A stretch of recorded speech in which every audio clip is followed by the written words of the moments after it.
Here's your wrestling news for March 31st, 2023, and we are kicking off today with WWE, as tomorrow the company will host its first of 2 nights of WrestleMania 39, which is shaping up to be one of the most significant WrestleManias of all time.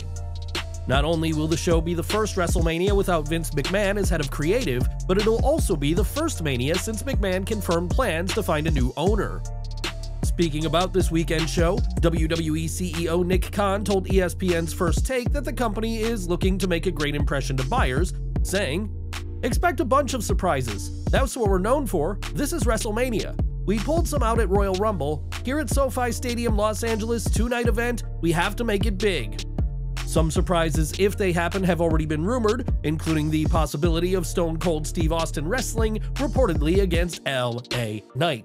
As for other surprises, we'll have to just wait until WrestleMania weekend to know those, but what twists and turns are you hoping to see this weekend?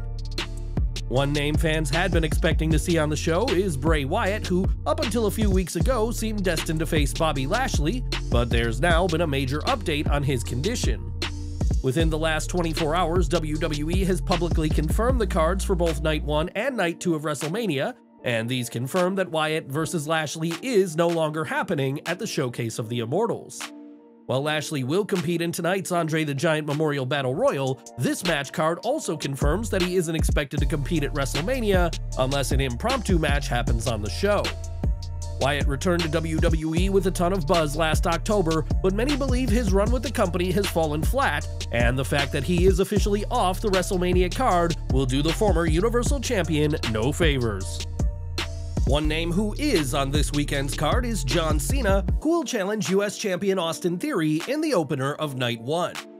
For Cena, this is his chance to tie the great Ric Flair for the most reigns as United States Champion, but the match with Theory almost didn't take place. That's according to Sean Ross Sapp of Fightful Select, who reports that WWE had several talent who were considered to face the 16-time world champion, including Logan Paul. It was in late 2022 that the Paul-Cena match was rumored, but WWE ultimately decided that between John's busy schedule and Paul's lack of in-ring experience, there was not enough time for the pair to put a match together. Interestingly, there were people in WWE pushing for Cody Rhodes to face Cena at WrestleMania, even though by August it was pretty much decided that Rhodes vs. Roman Reigns was the plan.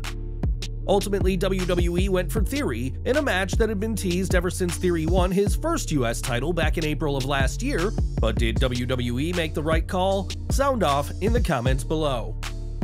More from WrestleMania, as it's been confirmed that this weekend's show will feature a Hell in a Cell match, the third Hell in a Cell match in the 39-year history of the show. In 2018, WWE introduced the red Hell in a Cell structure, but it looks like the upcoming match between Edge and Finn Balor will be a throwback. On social media, a photo has circulated of the Hell in a Cell structure, which is the classic steel color that fans knew for years prior to the change in 2018. Given that the red cell received backlash from fans when it was introduced, audiences will be pleased with the return of the classic Hell in a Cell for what will be one of the biggest matches on the Sunday card. Speaking of the Hell in a Cell match, it was reported earlier this week that Gangrel will be part of the bout and will aid his old Brood ally Edge in his war with Finn Balor. Unsurprisingly, WWE hasn't publicly confirmed plans for Gangrel to be part of the match, but a recent social media post has practically given away his involvement. On social media, Gangrel shared a selfie of himself at the airport waiting for a flight to Los Angeles, so expect to see the Vampire Warrior this weekend at WrestleMania 39. Over to AEW now, as during this week's Dynamite, Don Callis suffered a very real injury after being punched by Jon Moxley in a backstage segment. It wasn't the punch that injured Callis though, but the bump he took in response, and it turns out that this bump has proven to be very severe. Speaking on Wrestling Observer Live, Brian Alvarez explained what happened and just how deeply injured Callis was during Dynamite. He said, "In taking the bump, Don was unaware that there was a lighting rig right behind him. He went headfirst into the lighting rig and he got gashed open. It was described to me as looking like he was hit with a hatchet. Allegedly, his doctor told him it was so deep that you could see his skull, bleeding everywhere. They took him to the hospital and he was there until 3 a.m. He was there till 3 a.m. because it took them that long to put his head back together."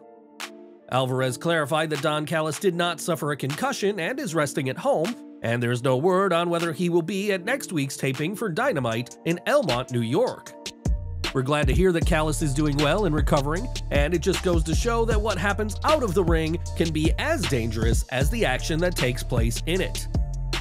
Now in 2006, Kelly made her debut in ECW as an exhibitionist who loved taking her clothes off, much to the chagrin of her on-screen boyfriend, Mike Knox. As part of her character, Kelly would regularly perform sexy stripteases during episodes of ECW, and she learned these moves from the very last person you'd expect. Speaking on the sessions, Kelly said that while Kasama, a veteran backstage producer, was tasked with teaching her how to dance, the bulk of the performance came from Vince McMahon. She said, "Vince had his own ideas on the dance, and I remember being like, this is somebody that I used to watch when I was a kid, and this is Vince McMahon teaching me how he wants me to do this dance and striptease." After a few months, Kelly's striptease character would be dropped, and she'd go on to become a WWE Divas champion, as well as the first female 24/7 champion. As for McMahon, there have been questions as to whether he'll appear on camera at WrestleMania, but if he does, we can only hope that he doesn't give a repeat performance of the moves he taught Kelly in 2006. In 2020, The Undertaker's legendary career came to an end when he defeated AJ Styles in the critically acclaimed Boneyard match at WrestleMania 36. After searching for years for the match he could end his career on, often with dwindling results, the Phenom got the epic send-off he had been hoping for, but could the Phenom enter the ring one last time? That's certainly what Drew McIntyre is hoping for, as this week the Scottish Warrior sat down with Inside the Ropes and laid out his challenge to the Phenom. He said, "Come on, mate, Undertaker, you can do it. We'll do one of these cinematic matches if you want, but I know you could do it if you wanted to." The Undertaker and McIntyre have faced off in the past, both in 2010 and 2019, and on both occasions, it was the dead man who stood tall. While The Undertaker has said he misses competing, a match with McIntyre would be a tall order for the 58-year-old Phenom, and time will tell if that bout ever takes place. Unless you've been living under a rock, you'll know of the backstage fight that happened at AEW All Out 2022, which resulted in some of the top names being suspended. Now, this fight came just over 6 months after Cody Rhodes left AEW in order to return to WWE, but the American Nightmare has his own experience of brawling backstage. Speaking to Dan Le Batard, Rhodes was asked if there had been any backstage fights in WWE, and admitted during his first run with the company he had a skirmish behind the scenes with an anonymous superstar.